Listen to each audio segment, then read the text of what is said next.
여러분 안녕하십니까? 라디오 전망대 이용선입니다.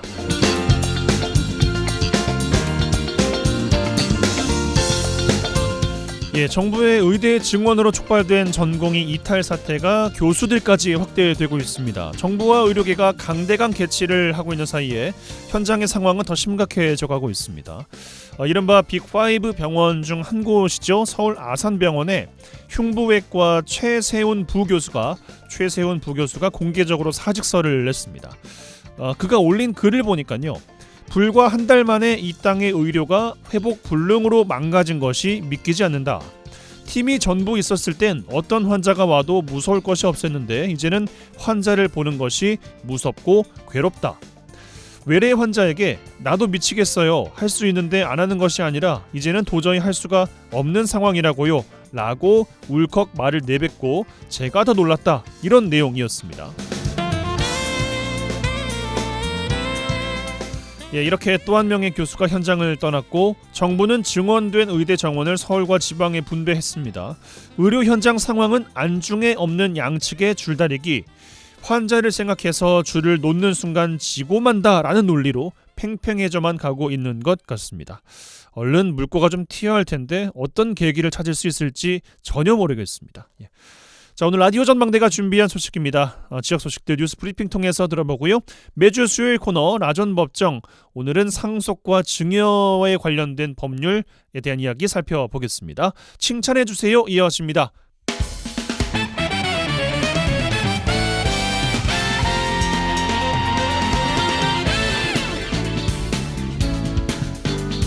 네, 3월 22일 수요일입니다. 라디오 전망대 시작합니다. 먼저 우리 지역 뉴스 정리해보죠. GBS 뉴스의 차범준 편집장과 함께합니다. 전화 연결돼 있어요. 안녕하십니까? 네, 안녕하세요. 네, 자, 총선 관련 소식 먼저 정리해보겠습니다. 4년 전 순천 해룡면이 을 선거구로 빠지게 되고 이번 4월 총선에서 2석의 의석 확보를 하지 못한 순천 시민들의 민심이 최근 민주당 공천 과정에서 파열음을 또 내고 있어서 반민주당 정서로 나타나고 있다, 이런 우려의 목소리도 나오고 있습니다. 네, 4년 전 총선에서 해룡면 지역이 광양 선거구로 떨어져 나가면서 이 선거구 회복과 또 2석의 국회의원 의석을 기대했던 순천 시민들의 민심이 최근 반민주당 정서로 나타나면서 총선 결과에 변수로 작용할 것으로 예측됩니다. 순천시 유권자들 지난 총선에서 전폭적인 지원으로 이 민주당에 180석을 만들어줬다고 자부했고 또 내부 분열로 대선에서 정권을 내준 상황, 이번 선거를 앞두고 지역 정치권에서 끝까지 호언장담했던 이 순천시의 단독 분구까지 물거품이 되자 이 민주당에 대한 불만 점차 높아지고 있습니다. 4년 전 순천시 가불선거구 당선자인 지역구 소병철 소동용 국회의원의 선거구 복원 공약 결국 무산이 됐는데요. 이번 총선 공천에서 두 사람 모두가 탈락하면서 이 순천시 선거구 복원에 대한 책임을 물을 정치인이 사라진 셈입니다. 결국 순천시 유권자들은 허탈감을 호소하고 있는데요. 더구나 올 4월 지역구 국회의원 후보를 뽑는 이 민주당의 경선 과정에 여러 파문이 확산되고 후보들 간의 공방까지 가열되면서 지역 주민들의 민주당에 대한 반감 갈수록 높아지고 있는 상황입니다. 민주당의 순천 갑 을 선거구의 경선 후보 선출은 한마디로 혼란 그 상황인데 연속되고 있는 상황입니다만 민주당의 경선 혼란 계기로 국민의힘이나 진보당 무소속 후보의 도전이 거세지고 있어요. 네, 민주당의 순천 갑을 선거구의 경선 과정에서의 혼란은 이미 지역 정치권의 총선 판국의 변수가 되고 있습니다. 갑 선거구의 경우 민주당 경선 컷오프에서 탈락한 신성식 예비후보가 지난 주말 민주당 경선 과정에서 이 당초 후보자로 확정되었던 손은모 후보가 탈락하고 김문수 후보가 후보로 확정되자 곧바로 무소속 출마를 이미 선언한 상태입니다. 이 광양이 포함된 을선거구 역시 권양엽 후보가 민주당의 최종 공천 후보로 확정됐지만 이정현 국민의힘 후보가 이 보수정당 다선 국회의원 후보라는 장점을 부각시키며 반민주당 정서에 호소하며 선거전에 나선 상태입니다. 이 민주당의 경선 과정에서의 혼란 상황으로 지역 주민들의 피로도가 높아지자 순천 갑선거구의 경우 이 국민의힘과 진보당, 개혁신당 후보들과 이 무소속 후보까지 가세하면서 이 분열된 민주당 표심을 끌어안기에 나선 상태입니다. 민주당을 제외한 모든 후보들이 민주당 경선 과정에 대한 비판 입장을 내놓고 있고 또 순천에서는 이 정권 심판이라는 선거 이슈 대신에 민주당 심판이라는 선거 이슈가 부각이 되고 있습니다. 지역 정치권에서는 순천 지역 유권자들의 투표 성향을 감안하면 민주당이 이번 총선에서 고전할 것이라는 예측도 나오고 있는데요.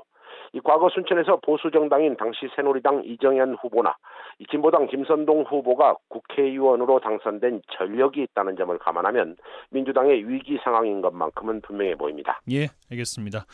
자, 여수로 가겠습니다. 여수 돌산대교 인근 장군도가 행정당국의 관리 소홀로 경관이 훼손되고 있다는 지적이 의회에서 나왔어요. 네, 여수 세계 박람회를 앞두고 이 돌산대교와 이 돌산공원 앞에 위치한 장군도가 여수시의 경관 관리 소홀로 이 지역 주민들은 물론이고 관광객들에게 지역의 이미지를 훼손하고 있다는 지적이 나오고 있습니다.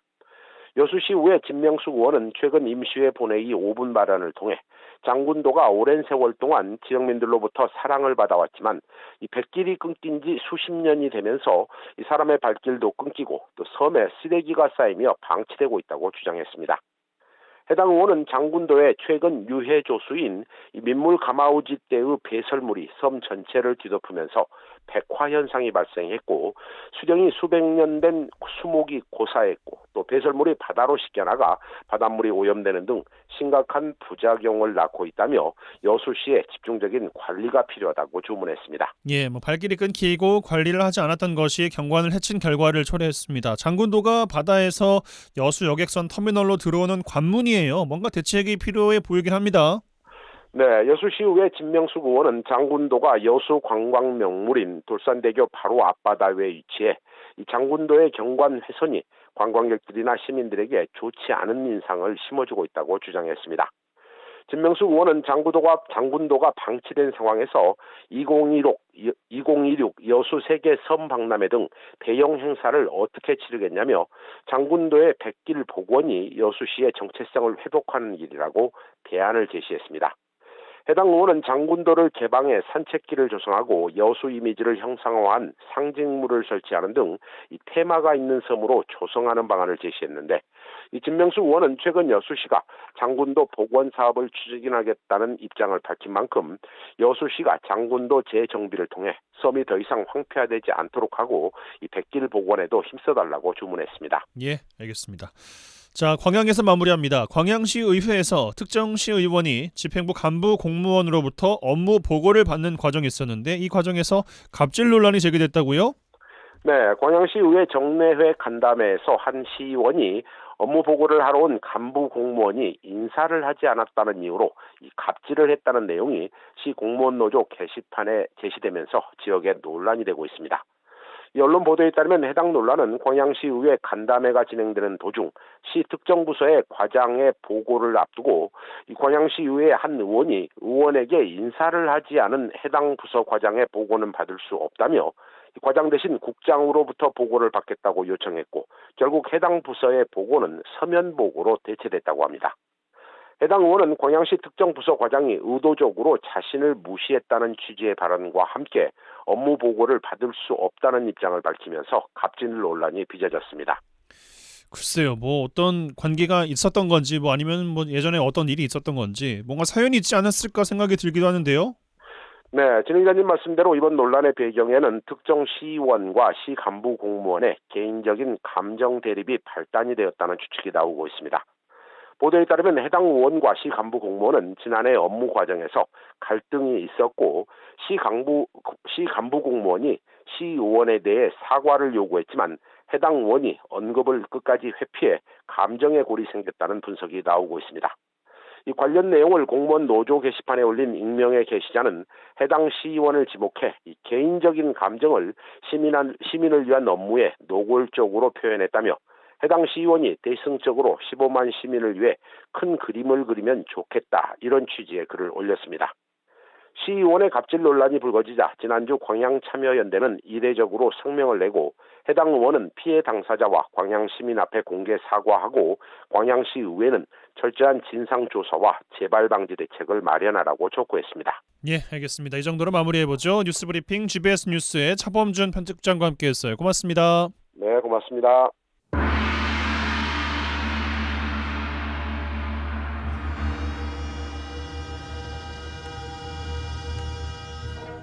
라전 법정.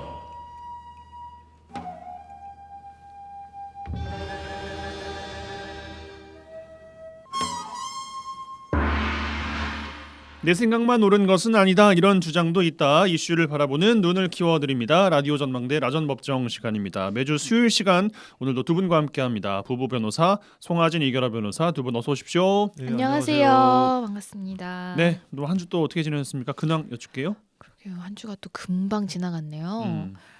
근황은 뭐 특별할 것은 없고 네. 정말 특별할 것이 없네. 어떻게 지내셨어요? 잘 지내셨죠? 아, 저요? 특별한 거에 많죠. 저기 날씨가 이제 점점 풀리니까 우리 캠핑도 다녀오고. 캠핑도 다녀오시고. 예. 뭔가 좀 활발하게 좀 활동을 해볼까. 봄이네요, 봄. 그렇습니다. 봄인데 아직 바람이 좀 많이 불긴 하지만 그래도 음. 겨울에는 아무래도 좀 날씨가 춥다 보니까. 근데 낮엔 막- 더워요, 근데 진짜. 그렇죠. 근데 막 밖에 잘 안 나가고 그랬는데 이제 좀 열심히 좀 활동을 하는 시기가 다시 돌아온 것 같습니다. 그러니까요. 이게 좀 야외 활동도 좀 하면서 기분 전환을 좀 해야 돼요, 이 네네. 사람이. 예. 네. 자, 화제의 판결로 바로 들어가 보겠습니다. 어떤 판결 이번 주에 주목해 보셨습니까? 예, 이제 천대엽 대법관 판결 뭐 이른바 이렇게 해서 좀 기사가 많이 됐는데 판결 자체는 지난 1월 이제 올 1월에 선고된 판결인데 네. 과거에 2018년경이죠. 이제 이런 이른바 성범죄 사건에서 피해자의 진술의 어떤 신빙성을 판단할 때는 성인지적인 관점을 이제 적용해야 된다라는 게 있었어요. 대법원 판결로. 그런데 이제는 천대엽 그 대법관이 물론 그것도 중요하지만 그래도 이제는 우리 형사법의 대원칙인 무죄 추정의 원칙이 있잖아요. 그래서 그 어떻게 보면은 이제 면죄부를 줄 수 있는 판결을 했다 해가지고 좀 이슈가 됐어요. 그래서 좀 사안을 좀 먼저 말씀드리면 예. 이 사안은 뭐였냐면 이제 피고인이 자폐성 장애가 있는 사람이었어요. 그랬는데 이제는 전동차 안에서 그 피해자의 이제는 이제 그 팔뚝이죠. 팔 부분에 접촉이 있었던 거예요. 그래서 공중 밀집 장소에서의 추행으로 1, 2심에서는 다 유죄가 인정됐던 거예요. 그래서 이제 대법원까지 가게 됐는데 이제 대법원에서는 뭐 이제 이유를 어떻게 설치를 했냐면 만약에 법관이 검사가 제출한 증거가 있고 또 피고인이 자기의 혐의를 이제는 부인하는 어떤 증거를 제출했을 때 그걸 다 종합해 봤을 때 그 어떤 범죄 사실에 대해서 조금이라도 합리적인 의심이 있을 때는 피고인이 제출한 증거만으로 피고인의 주장 사실을 인정하기 부족하다는 이유를 들어서 유죄 판결을 선고해서는 안 된다. 이게 무슨 말이냐면 형사 사건은 입증 책임이 검사에게 무조건 있습니다. 예. 그러니까 이제 피고인이 나에게는 혐의가 없다라고 하면서 어떤 여러 가지 증거를 내요. 근데 이 대법원 판결은 뭐라고 이제 설치했냐면 피고인이 낸 증거에 대해서 피고인에게 입증 책임이 있다는 게 아니에요. 그러니까 검사가 그러한 증거에도 불구하고 피고인이 이 사건 범행을 저질렀다고 보는 게 맞다라고 검사가 입증을 해야 되는데 거기에 뭔가 법관으로서 어떤 합리적인 의심이 들었다면 피고인이 제출한 증거만으로는 피고인의 주장을 인정할 수 없다라는 이유를 들어서 유죄를 선고해서는 안 된다라는 이런 또 점을 밝혔고 또 오늘 또 주요 그거는 뭐였냐면요. 법원이 성범죄 사건을 심리할 때 성인지적 관점의 의미를 다시 정의를 하고 만약에 성범죄 피해자 진술의 증명력을 배척할 수 있는 방법을 새롭게 이제 제시를 한 거예요. 예. 그래서 개별적인 구체적인 사건에서 성범죄 피해자가 처해 있는 어떤 특별한 사정을 충분히 고려해야 된다. 그래서 뭐 그 피해자 진술 증명력 가볍게 배척해서는 안 되지만 성범죄 피해자 진술의 증명력을 제한 없이 인정해야 한다거나 그에 따라서 무조건 범죄 사실을 유죄로 판단해야 한다는 의미는 아니다. 라고 이렇게 얘기를 하면서 이제 좀 쉽게 말해서 이제 성범죄는 아무래도 피해자 진술이 거의 유일한 증거인 경우가 많다 보니까 그렇죠. 이 판결이 설시됨으로 인해서 좀 실제로 유죄가 무죄로 나오는 게 지금 건수가 늘어나고 있다라는 거죠. 지금 뭐 복잡한 이야기들을 하긴 했는데 좀 어렵게 생각하지 마시고 저기가 실무적으로 일을 하다 보면 대법원 판례가 이렇게 한 번씩 나올 때마다 그 뒤에 파급 효과가 어마어마해요. 줄줄이 영향을 미치겠죠. 그렇습니다. 근데 지금 2018년에 한번 그 성인지 감수성을 고려해서 판결해야 된다. 피해자의 진술이 다소 좀 허점이 있더라도 피해자가 처한 상황을 고려해서 판단해야 되니까 피해자 진술을 어느 정도는 믿어야 된다. 뭐 이런 취지였어요. 쉽게 말하면 네, 뭐 네. 정확한 워딩은 아니지만 그래서 그 판결 이후에 사실은 그동안 지난 한 6년간 성범죄 사건에서 무죄를 다투는 게 거의 불가능에 가까울 정도로 피의자의 진술에 굉장히 강한 그 신빙성을 부여를 했거든요. 근데 이번에 2024년 1월에 지금 이번에 새롭게 선고한 판결에서는 뭐 성인지 감수성을 고려해야 되는 건 맞다. 그렇다고 해서 성범죄 피해자의 진술의 증명력을 제한 없이 인정해야 된다거나 무조건 유죄를 판단해야 되는 거 아니다. 그래서 이렇게 좀 다시 또 판결이 나왔어요. 그래서 이후에 다시 좀 또 무죄가 많이 나오는 그런 경향이 있거든요. 그러니까 한 번씩 이런 판결들이 나올 때마다 휘청휘청하는 거죠. 그러니까 제 생각에는 이제 상황에 따라서 2018년 판결을 끌어다 쓰는 쪽이 있을 것이고 이번에 2024년에 나온 판결을 끌어다 쓰는 쪽이 있을 것인데 결국엔 두 판결 다 한번 짚는 대법원 판결이 또 나올 거예요. 그래서 그때까지는 좀 혼란스러운 상황이 좀 계속되지 않을까 싶습니다. 예. 그렇습니다. 그래서 참 대법관이 중요한 위치 자리이고 그렇습니다. 뭐 국회에 또 여러 가지 질의도 받고 하는 그런 자리가 되는 건 아니겠습니까? 청문회도 거치고 말이죠. 알겠습니다. 천대엽 대법관 판결 폭풍에 대한 이야기 화제 판결로 짚어주셨습니다.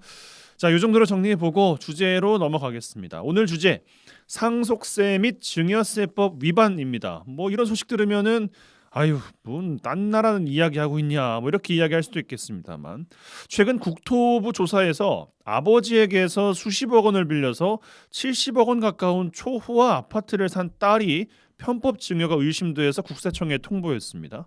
어디 아파트가 70억이나 하는지 저는 잘 모르겠는데 민주당 이수진 의원실이 발표한 자료를 보면요. 부동산 임대업으로 한 달에 1,000만 원을 버는 초등학생이 있고요. 13세 중학생이 1년에 수억 원을 버는 경우도 있었습니다. 그러니까 편법 증여나 상속이 있었는지를 살펴봐야 한다라는 이야기들이 나오는 대목이겠죠. 상속세 및 증여세법 위반에 대한 이야기 오늘 다룰 텐데 먼저 준비된 꽁트가 있습니다. 꽁트 듣고 오시죠. 아, 엄마, 나 지난번에 보여준 데 여친 있지? 나 걔 아니면 안 될 것 같아. 내 운명이 짝이야. 결혼을 해야겠어.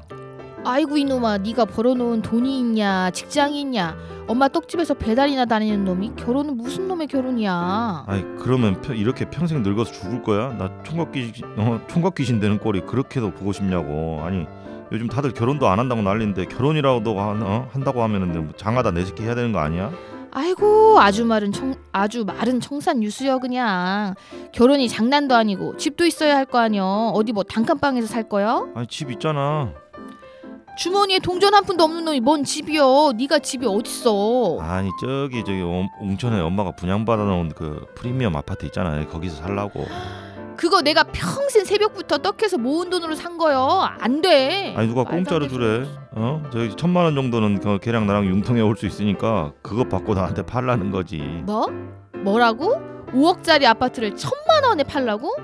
아이고 이거 도둑놈 신부 아니냐? 아니, 내가 정당하게 산 걸로 하면 상속세인지 증여세인지 그것도 안 물어도 되고 엄마는 아들 도와줘서 좋고, 아니 너희 좋고 매부 좋은 거잖아. 아이고 내 팔자야. 여기까지. 보통 결혼한다고 하면 장려를 해주시기 마련일 텐데 고마워해야 되나요? 이거 참. 아들의 객관적이시네. 어머니가 T인 것 같은 그런 그러시네요. 이었습니다. 과연 1,000만 원으로 5억짜리 아파트를 달라고 하는 이 아들의 이야기가 또 어떻게 적용이 될지도 궁금한데요. 저희는 잠시 광고 듣고 와서 상속세 및 증여세법에 대한 이야기 살펴보겠습니다.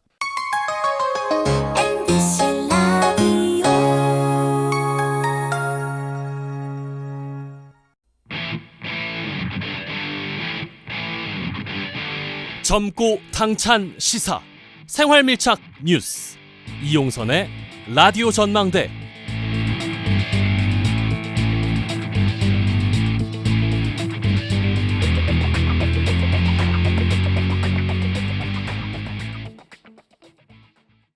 여수 MBC 라디오 전망대 함께하고 계십니다. 매주 수요일 코너 라전법정 부부 변호사 송하진 이결하 변호사 두 분과 함께하고 있습니다. 자, 상속세와 증여세법에 대한 이야기 오늘 살펴보고 있습니다. 최근에 국토부가 편법 상속, 편법 증여 의심 사례를 적발해서 국세청에 넘겼습니다. 사례 앞서 짚어드렸습니다만 정말 다양하더라고요.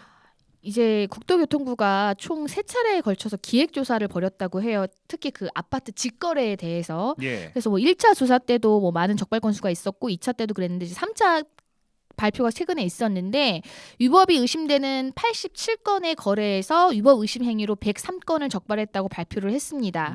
뭐 이제 주요 사례 중에는 뭐 이런 것들이 있어요. 법인의 대표 자녀가 아파트를 매수하면서 그 거래 대금 전부를 뭐 법인으로부터 조달을 하거나 그다음에 뭐 자녀에게 아파트를 매도한 후에 임대차 계약을 체결해서 임대 보증금 상당의 편법 증여인데 이게 뭐냐면요. 자, 시부모와 며느리 사이에 아파트를 사고 파는 계약을 한 거예요. 예. 그래서 아파트를 시부모가 며느리에게 팔았어요. 그런데 파는 날 동시에 시부모가 그 아파트를 임대차 하는 계약서를 또 작성한 거예요. 그럼 임대차 계약을 하면 보증금을 줘야 되잖아요. 네. 그러니까 아파트를 28억에 매매했다라고 신고를 하면서 그 임대차 계약을 별도로 하면서 그 보증금을 15억으로 한 거예요. 그러니까 사실상 그 보증금을 아파트 매매 대금으로 쓰게 한 거죠. 그래서 이것도 이제 편법 증여로 봐서 고발 조치된 거고, 네. 그 다음에 또 뭐 이제 비슷한데요. 아버지에게 69억을 빌릴 수 있다는 69억을 빌려서 50억을 아파트 매수 자금으로 활용했다. 그래서 이거는 마치 돈을 빌렸다, 차입금, 어떤 대여금 형태로 편법 증여를 한 의심 사례로 이제 적발됐다고 합니다. 네. 와, 50억을 빌리면 은행에서도 그 이자가 얼마인데 참. 아니 그렇죠. 아버지에게 69억 빌렸습니다. 69억, 네. 50억이 아니라 69억을 가진 아버지를 뒀다는 건 참 능력이네요. 그것도. 예. 그렇습니다. 대기업에서도 뭐 기상천외한 편법 증여나 상속 수법으로 세금을 피한다라고 알려져 있는데 이 대부분 뭐 이제 뭐 주식 뭐 이런 거 관련된 거 아니겠습니까? 그렇습니다. 이제 기업일 경우에는 이제 액수가 어마어마하겠죠. 이제 상속을 하려면 그에 네. 따른 상속세도 엄청 날 텐데 그걸 피하려고 뭐 여러 가지 방법들을 사용합니다. 뭐 예를 들자면 뭐 주식을 증여를 해야 되니까 주가를 약화시키는 거예요. 그러니까 속 터지는 일이에요, 진짜 그거는. 그렇죠. 이 일반적인 주식하시는 분들은. 어떤 개미들이 피해를 본다고나 할까요? 그래서 네. 주식을 증여하기 위해서 세금 부담을 완화를 해야 되니까 주식의 가치를 떨어뜨리는 그런 행위를 하는 것도 있고, 뭐 아니면은 과세 대상 토지가 예를 들어서 그 법인의 재산으로 돼 있을 때 자산을 계속적으로 재평가를 해야 되는데 재평가 자체를 안 하는 거예요. 그러니까 네. 과거의 낮은 평가액을 가격으로? 유지를 하기 위해서 그런 방법도 있고, 아니면은 상속세를 내려면 어쨌든 재원을 마련해야 되잖아요. 자회사 같은 것들을 헐값에 처분하는 그런 사례들도 많습니다. 그러니까 이런 경우들도 있고, 우리 저기 다 알려진 사실이니까 뭐 말씀드려도 될 것 같은데 한진그룹에 대해서 세무조사를 하고 이제 서울지방국세청에서 2018년에 종합소득세 140억 원을 부과한 사례가 있었죠. 이 사안은 뭐였냐면 고 조양호 회장이 항공산업 관련 물품 공급 중개사업체, 그러니까 별도의 회사를 설립한 다음에 가족들을 공동사업자로 등록을 해놓고 회사의 수익금을 지급하는 방식으로 이제 편법으로 재산을 증여했다라는 겁니다. 그래서 이제 이것은 실질적으로 증여에 해당한다. 그래서 이제 140억을 부과했는데 1심에서 어쨌든 지금 그 세금 부과가 정당하다라고 지금 판단을 받았죠. 그러니까 이런 사례들도 있습니다. 네. 그렇습니다. 사실 뭐 기업이야 진짜 남의 나라 이야기가 맞는 거잖아요. 뭐 같은 나라에 살고는 있지만 뭐 전혀 상관이 없을 수 있는, 하지만 보고 있으면 이제 속은 터지는 이제 그런 뉴스들인데, 뭐 이런 게 있는지 모르겠어요. 상속 증여 관련해서 뭐 합법적으로 세금을 좀 낮출 수 있는 이런 것들도 있습니까? 이제 일단은 뭐 아무래도 우리나라 사회가 좀 기형적이라고 할까, 어쨌든 부모의 도움이 필요하잖아요. 네. 뭐 결혼뿐만 아니라 어떤 취업이나 여러 가지로 어떤 경제적인 지원이 오랜 기간 필요한 어떤 그런 사회 구조상에서 문턱이 또 많이 높아져서 네, 그래요. 그리고 또 예. 부모가 어느 정도 경제적인 능력이 될 경우에 자녀의 어떤 그 기반을 좀 마련해주기 위해서 증여를 하고 싶잖아요. 이럴 경우에 이제 기본적으로 차용증을 쓰면 문제가 안 된다더라. 그냥 돈을 주면은 나중에 이제 세무조사에 적발이 되면은 뭐 가산세가 이제 다 붙어가지고 많이 내지만 뭐 차용증만 작성하면 빌려준 거니까 네. 예, 문제가 안 된다, 이런 정도만 알고 계시는데, 이제 뭐 이게 아니고 차용증이라는 것은 어떻게 보면은 이제 상속세법이나 증여세법에 차용증이 작성되면 뭐 세금을 면제해준다 이게 딱 되어 있는 건 아니에요. 그러니까 하나의 요식행위인 건 맞는데, 그러니까 부모와 자녀 간에 이런 차용증을 하는 그 거래가 객관적으로 입증이 돼야 되는 거예요. 차용의 거래가, 그 대여를 하는 거래가. 그래서 차용증이 있다고 해서 그게 객관성이 보증되지는 않는 거예요. 아까 뭐 69억을 빌려서 50억을 썼다는 그 사례도 그냥 차입금 마치 빌린 형태로만 했지만, 그게 차용증이 있다고 하더라도 차용증이 있다고 해가지고 이거는 뭐 증여가 아니네 이렇게 보지는 않는다는 거예요. 그래서 만약에 차용증을 작성하실 때는 이자를 이제 어느 정도 세금에서 우리가 이걸 이제 부모와 자식은 특수 관계자라고 하거든요. 세법에서. 그 적정 이율이 지금 현재 세법상 연 4.6%라고 해요. 그러면 이에 미달하거나 초과하는 이자는 또 증여 재산으로 또 보게 되기 때문에 그런 부분에서 적정한 이율로 또 이제 작성을 하셔야 되고, 그다음에 뭐 이제 증여세 부담 없이 이제 또 주고 싶잖아요. 예를 들어서 내가 만약에 4억 원을 아까 말씀드린 그 4.6%로 대여를 하는 대신에 2.1% 대여해도 이게 이자가 한 1,000만 원 정도가 안 되게 차이가 나면 증여세는 발생하지가 않는다고 하거든요. 그러니까 이런 좀 세부적인 것들은 이제 아무래도 증여를 생각하시는 분들은 좀 많은 고액을 생각하시잖아요. 그러니까 이런 분들은 좀 어떤 세무적인 상담을 좀 받으신 후에 나중에 혹시라도 뭐 예측하지 못한 세금을 부과받지 않도록 미리 그 서류상의 준비를 다 갖추셔야 된다. 네. 그러니까 이런 사안들의 질문을 저희도 굉장히 많이 받는데 예를 들어서 그냥 돈을 그냥 주면 증여가 되니까 증여가 아니다라고 하려고 빌렸다라고 말씀들을 많이 하시잖아요. 네. 근데 뭐 예를 들어서 그러면은 50억을 빌려주고 이자만 받으면 되느냐 뭐 그렇게 간단한 문제는 아닙니다. 그러니까 그 빌려준 대여의 기간도 보고요. 그리고 이 적정 이자를 받았는지 여부도 보고 그리고 실제로 이 감당할 수 있는 정도의 대여금인지 여부도 봅니다. 그래서 통상적으로 5년 정도를 최대 대여 기간으로 보고 그리고 대여 금액도 돈을 빌린 사람 그러니까 뭐 자식이 돈을 빌렸다면 자식의 연소득의 5배수, 5배수 정도를 사회통념상 허용 범위로 보고 있습니다. 근데 케이스 바이 케이스로 판단을 하기는 합니다만은 그러니까 이런 기준들이 다 있어요. 근데 뭐 연소득 2천만 원인데 50억을 대여를 해줬다? 이거 상식적으로도 이거 좀 대여가 아니라고 볼 여지가 충분히 있잖아요. 그러니까 그런 사안들을 종합적으로 평가하기 때문에 단순히 그냥 차용증 쓰고 이자 좀 줬으니까 이거는 대여다 이렇게 주장하는 것은 좀 무리가 있습니다. 그래서 좀 사안별로 종합적인 상담을 한번 받아보시는 게 제일 좋겠죠. 그러니까 예. 무조건 차용이라고 해서 상속세를 피할 수 있는 건 아닙니다. 그 먼저 문턱 이야기를 했었는데 뭐 올해부터인가요? 그 신혼부부가 이제 결혼을 하면은 부모님에게 받는 뭐 당연한 건 아니겠습니다만 뭐 증여세를 안 내도 되는 그 한도가 뭐 1억 5천에서 이제 3억까지로 늘었다는 것을 이야기를 좀 들었었는데 먼저 저 남의 나라 이야기니까 그것도 뭐 굳이 뭐 신경은 안 써. 정확한 액수가 이제 기억이 안 납니다만. 그런 경우도 있을 수 있잖아요. 한꺼번에 상속세나 증여세를 납부할 방법이 없는 경우 이런 것들도 있을 것 같은데 어떤 굳이 방법들이 좀 있을까요? 네, 상속세나 증여세는 일반적으로 분납이 가능하고요. 분납과 또 연부 연납이 있는데요. 예를 들어서 납부할 세액이 1천만 원, 그러니까 1,000만 원을 초과할 때 그 납부 기한이 지난 후 2개월 이내에 뭐 이제는 분할해서 내겠다라는 게 이제 분납이고, 예. 네, 연부 연납이라는 것은 2천만 원을 초과하는 경우에 예를 들어서 그 증여세 같은 경우에는 5년 내에 그다음에 뭐 상속세는 10년. 근데 또 가업재산 상속이 있어요. 이게 가업인 경우에는 20년까지도 이제 나누어서 낼 수 있게 그런 이제 제도가 있습니다. 그럼 기업들도 그 가업에 포함이 되는 건가요? 맞아요. 아, 기업이라서 무조건 다 가업에 포함되는 것은 아니고. 네네. 때에 따라서. 네. 예. 그래서 뭐 이제 상속세가 그러니까 상속세나 증여세가 1천만 원 초과 또는 2천만 원 초과일 때에는 그걸 일시에 내는 게 부담스러울 때 자기가 이제는 분납 또는 그러니까 2천만 원 초과여도 분납으로 2개월 나눠서 해도 되고 아니면 그냥 연부 연납으로 해서 뭐 5년 이제 그 증여세 같은 경우에는 그리고 상속세 10년의 범위 내에서 나누어서 내는 이제 제도는 있죠. 예, 네. 알겠습니다.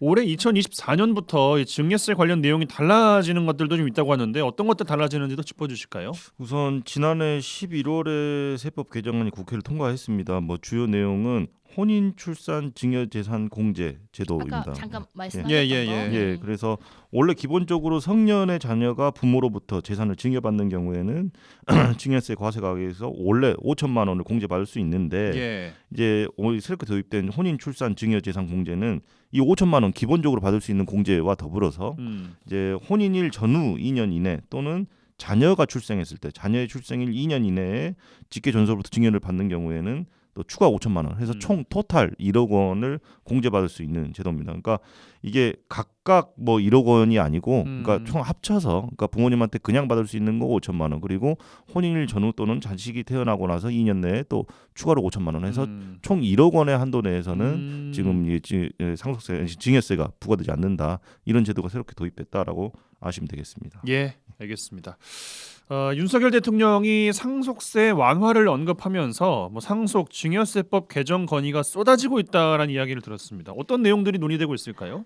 뭐 당연히 재계를 중심으로는 우리나라 상속세 정말 무슨 세계에서 유례를 찾을 수 없을 정도로 너무한다.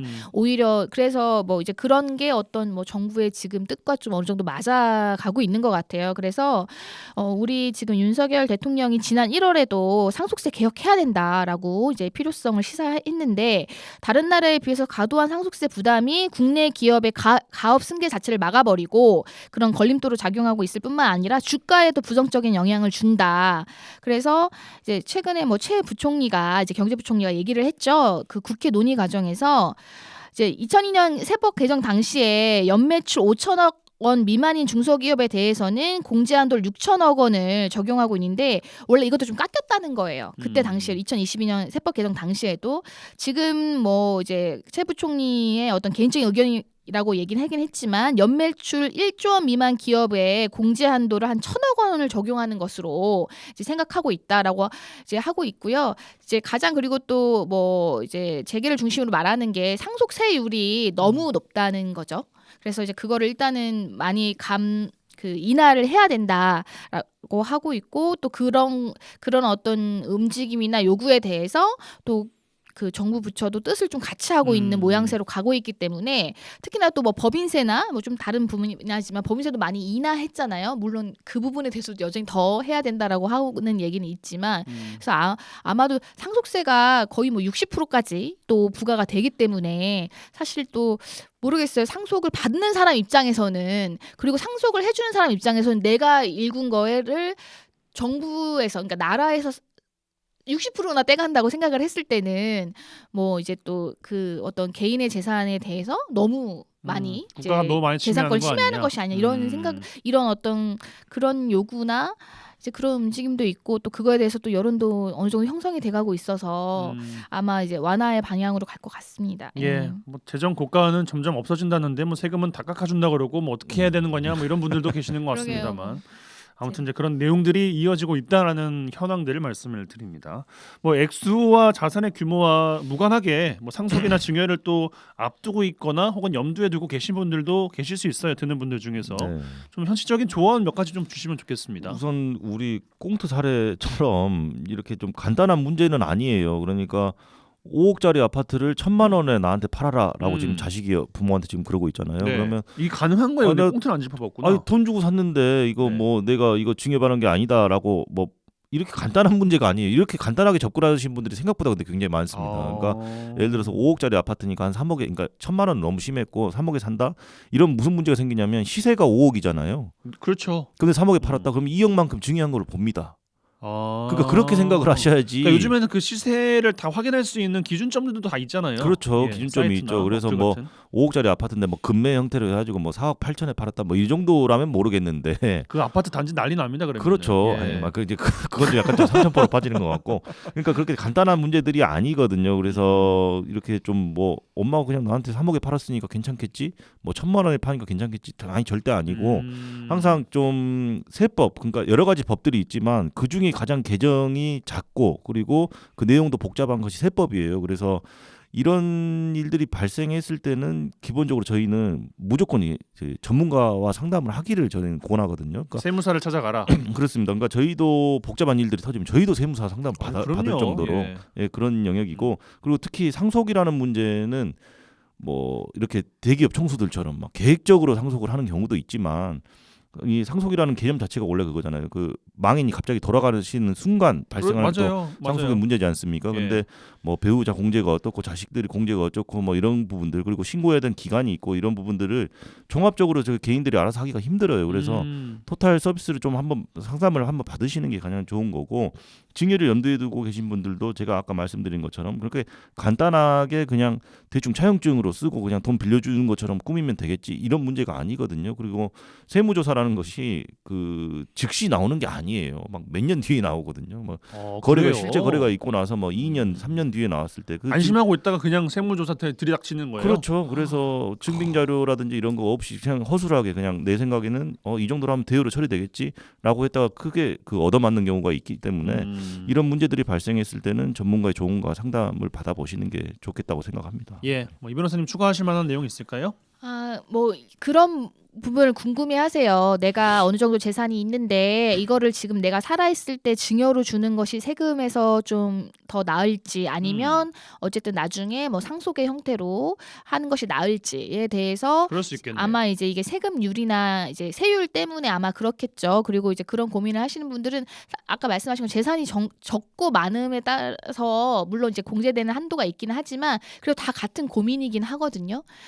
그래서 이제 그런 부분들에 대해서 여러 가지 가능성을 이제 기회 그 비용을 또 고려해서 결정을 하실 때 이제 자문을 통해서 그리고 이제 향후에 뭐 사실 상속이나 증여가 이제 이게 자식이 한 명이면 상관이 없지만 또 자식이 여러 명이거나 했을 경우에는 또 남은 사람들 사이에 또 분쟁의 여지가 되는 것이기 때문에 이제 그 부분은 좀 더 신중하게 이제 결정을 하시는 게 좋을 것 같습니다. 예, 알겠습니다. 상속세 및 증여세법 전반에 대한 이야기들 오늘 살펴드렸습니다. 라전 법정 부부 변호사 송하진 이결아 변호사 두 분과 함께했어요. 두 분 고맙습니다. 네, 감사합니다.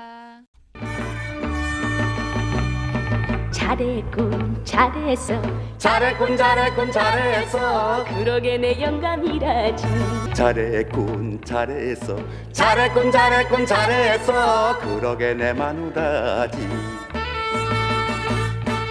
지역의 온기를 불어넣습니다. 라디오 전망대 칭찬 릴레이 캠페인 칭찬해주세요 시간입니다. 이미지 리포터 나와 계세요. 어서 오십시오. 네, 안녕하십니까? 예. 자, 봉사는 세상의 외롭고 어두운 곳을 환하게 밝혀주는 힘이 있습니다. 오늘 이렇게 세상을 밝히고 있는 분들을 만나고 오셨다고요? 네, 도심은 수많은 가로등과 조명들로 캄캄한 밤에도 어둠의 불편과 공포를 잘 느끼지 못합니다. 예. 하지만 도심과 조금만 떨어져도 외진 골목이나 시골길에서는 작은 가로등불 하나도 소중하게 느껴지는데요. 맞아요. 그런데 아직 섬이나 시골에는 가로등이 없어서 걸어가는 것조차 어려운 곳들이 있습니다. 이런 곳을 찾아가요. LED 태양광 센서 등을 설치해서 밝은 빛을 선물하는 더 부러운 봉사단이 있습니다.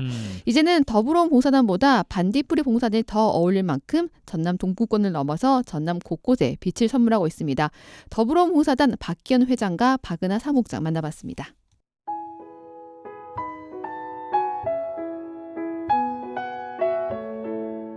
더 부러운 봉사단 회장 박기현입니다. 더부러운 봉사단 사무국장 박은하입니다.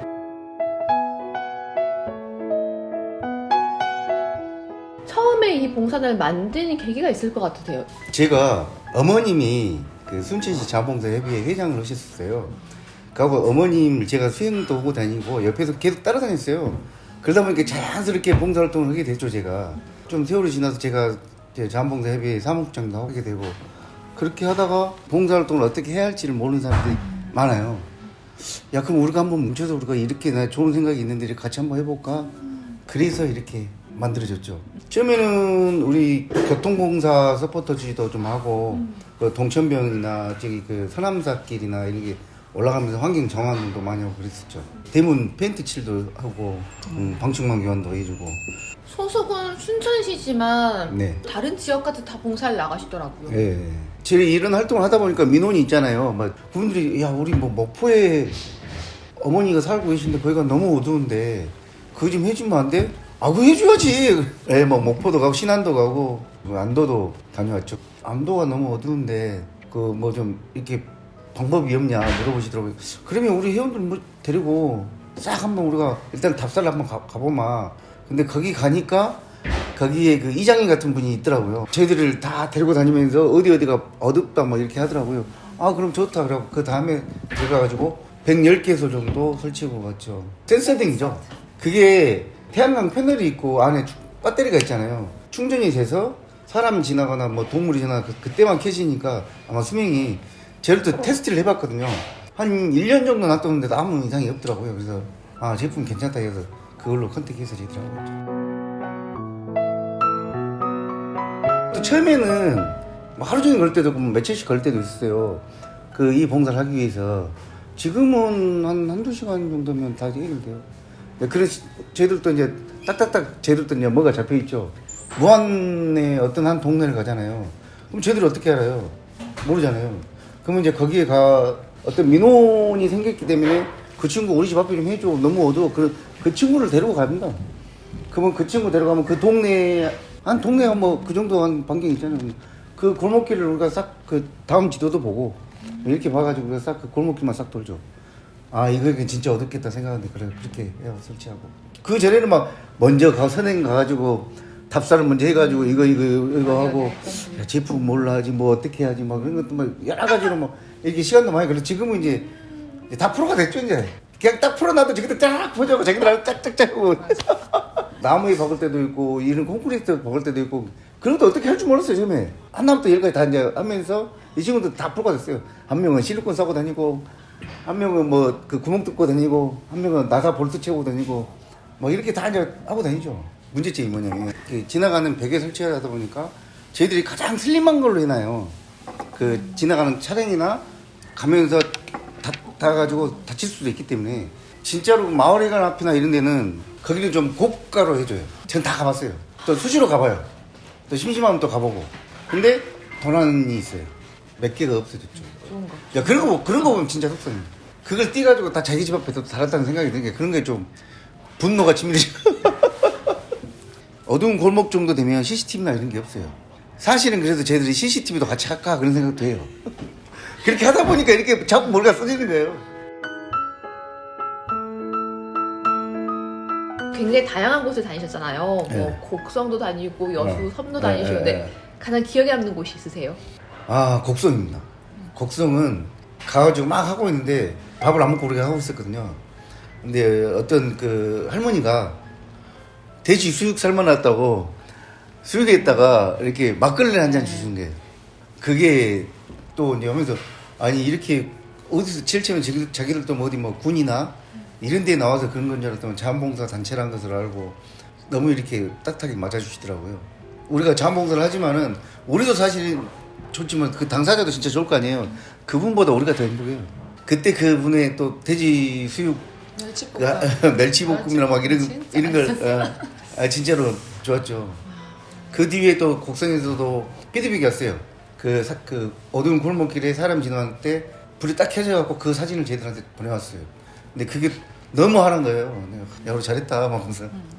최근에 안도도 기억이 남아요 사실은. 우리 이번에 안도 들어갈 때도 평일에 들어갔어요. 막 한 4번인가 캔슬했거든요. 파도가 높아가지고 배가 못 드는 상황이 많더라고요. 사실 걱정했어요. 그날도 배 타고 들어가는데 야 우리 이거 못 나오면 어떡하냐 막 그러면서. 그리고 저 같은 경우는 진짜 어두운 걸 저도 너무 싫어하거든요. 저는 시내 걸어 다니더라도 어두운 곳은 정말 질색을 하는 사람인데 그래서 비 온 날 저녁에 한번 모여서 한번 가봤거든요. 거기 저전동 그쪽을 이제 밤에 확인을 못해서 근데 순천이니까 확인을 이제 해보고자 같이 밤에 갔어요. 생각보다 정말 밝게 비춰주고 있더라고요. 현장감이 너무 와 닿아서 특히나 그날 밤에 비가 왔는데 거기서 그렇게 저희가 지나갈 때 탁 켜지면서 비추 청소년들 비행이나 뭐 음주 흡연 같은 거 그런 것도 사실 그런 쪽에서 많이 일어나잖아요. 그러니까 그런 것도 예방도 되고. 진짜로 그 어르신들이 전화 옵니다. 사진도 보내주고 덕분에 동네가 환해졌다. 전화 받으면 진짜 막 전기가 찌릿찌릿해요. 막 가슴이 막 쿵닥쿵닥 뛰고 그리고 막 어떤 분들이 진짜로 동네 마을까지 멧돼지가 내려오고 산짐승 내려오는데 그걸 켜놓고 나서 그런 게 없다고 그런 이야기도 하고 이게 좀 여러 가지 효과가 많이 있는 것 같아요. 시골은 정말 어두워요. 그리고 실제로 저희는 이제 밤에 작업을 한 게 아니고 낮에 작업을 했기 때문에 이제 실감을 못 했거든요. 그래서 설치를 일단 해놓고 가로등이 없는 곳 위주로 지금 설치를 했거든요.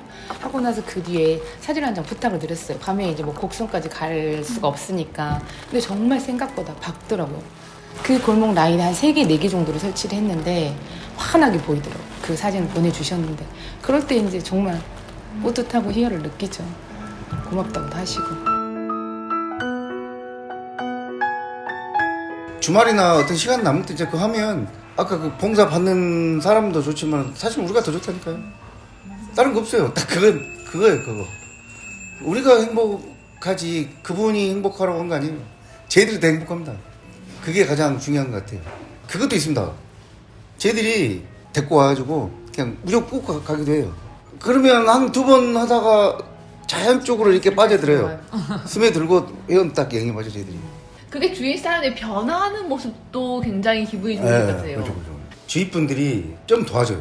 어떻게 그런 일을 해요? 그래서 뭐 100만 원도 스폰 받고 뭐 200만 원도 받고 자목센터에서도 저희들 도와주고 그냥 주위에 소문이 조금씩 나면서 그분들이 많이 도와줬어요. 예. 하시면서 주위에 따뜻한 분이 많다는 걸 많이 느끼실 것 같아요. 예, 대단하죠. 진짜 그 봉사할 시간도 없는 사람도 많지만은 그걸 대신해서 선뜻 이렇게 기부금 같은 걸 내놓는 사람들이 많죠. 예. 그리고 시간 되면 같이 가자요. 몰라서 그렇지 내색을 안 하고 주위 분들 그런 분들이 많더라고요, 제 주위에는. 근데 이제 아이들 키우고 일도 어느 정도 조금 여유가 생기고 나니까 그냥 놀아도 재미가 없어요. 그냥 노는 자체가 이제 식상한 거죠. 그래서 그냥 노는 것보다 봉사 가서 활동하고 놀거든요, 같이. 2배 효과인 거예요. 뿌듯하게 그런 마음가짐이 들면서 노는 거죠, 보니까. 그러니까 봉사 활동을 간다고 저는 생각하지 않아요. 그냥 놀러 가는 거. 같이 마음 맞는 사람들하고 가서 놀다 오는 거예요, 그냥. 그 플래카드 해가지고 단체로 이렇게 사진 찍고 막 그것도 했어요. 그거다가 그게 너무 가식인 거예요. 우리가 생각했을 때. 그 플래카드 다 던져놓고 그거 절대 그냥 그런 거 안 하죠. 그냥 우리가 하면서 그런 사진 너무 이거는 좀 우리가 인위적이다. 그래서 그것도 없었죠. 지금까지 해왔던 봉사, 어느 봉사보다 이게 결과물이 또 보여주잖아요. 저희가 와서 그날만 끝나는 게 아니잖아. 그날 이후로 계속 그 받을 수 있는 그 어르신들이 다니면서 느끼는 그게 좋은 거죠. 그냥 하루로 끝나는 게 아니잖아요. 고장이 나거나 분실이 되지 않는 한은 그 기간 동안 계속 이어지는 거니까 그걸 느끼는 거죠. 농길 그 안쪽에 뭐 임도 뭐 그런 골목길 같은데 저희들이 아무튼 그런 것은 다 하고 있죠. 최대한 불을 밝혀보려고 환한 세상을 만들기 위해 저희들이 열심히 노력하고 있죠. 이제 지금 반딧불 사업하고 있지만 더불어봉사단이 앞으로도 많은 계획 갖고 있을 것 같은데 어떠세요? 저희들은 해양 쓰레기 그걸 꼭 하고 싶어요. 그게 진짜로 그 바닷가 가보면 그 보이는 곳만 이렇게 쫙 깔끔하게 이렇게 대지 조금만 옆에 지나가 보면 어마어마하거든, 그 해양 쓰레기가. 사실 우리 뭐 TV에도 자주 보듯이 뭐 거북이 뭐부터 시작해가지고 우리 여수에는 그 상갱이 있잖아요. 상갱이 계속 지금 사체 지금 떠오르고 있고 그런 것들이 굉장히 심각하잖아요. 하여튼 그런 것들을 조금 이렇게 병행할 수 있을 것 같아서 또 개인적인 또 제 또 욕심은 우리 회원들이랑 같이 제주도 가고 싶고 해외도 가고 싶고 거기 가가지고 반딧불 사업하고 그거 해주면서 그 나머지 그거는 우리가 또 회비도 있으니까 저희들은 다 같은 취지가 있죠. 그렇게 아마 발전해 갈 것 같은.